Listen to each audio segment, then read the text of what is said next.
Varachha લંબે Hanuman road ઉપર ગાયત્રી સોસાયટીમાં કારીગરોને પગાર ચૂકવ્યા વિના જ હીરાનું કારખાનું બંધ કરી ભાગેલા બલરબંધુઓ વિરુદ્ધ 94 લાખની છેતરપિંડીની ફરિયાદ નોંધાઈ હતી. ઉઘરાણી કરનાર વેપારીને ફસાવી દેવા માટે ઝેરી દવા પીધા બાદ તેના નામની નોટ લખવાની પણ ધમકી આપવામાં આવતા બલરબંધુઓ સામે ગુનો દાખલ કરાવ્યો છે.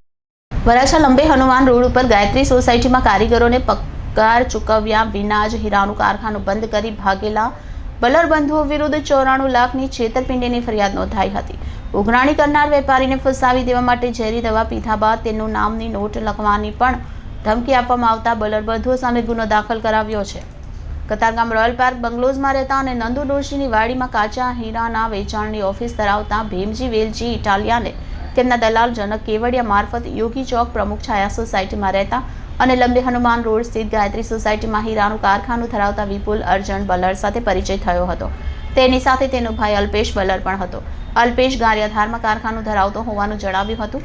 બંને ભાઈઓએ પોતાની સાથે વેપાર કરવા ઉપર ફાયદો થશે તેમ જણાવી આ વેપારી પાસેથી જુલાઈ 2023 94 લાખની કિંમતના 1664.86 કેરેટ હીરા ખરીદ્યા હતા.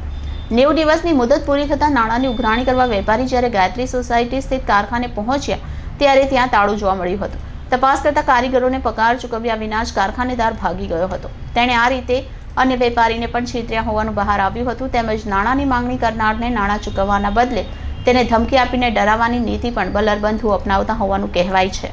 પોતાને પણ આ રીતે ફસાવી દેશે તેવી શક્યતા હોવાને કારણે ભીમજી ઇટાલિયાએ કાપોદ્રા પોલીસ મથકમાં પોલીસ ફરિયાદ નોંધાવી છે.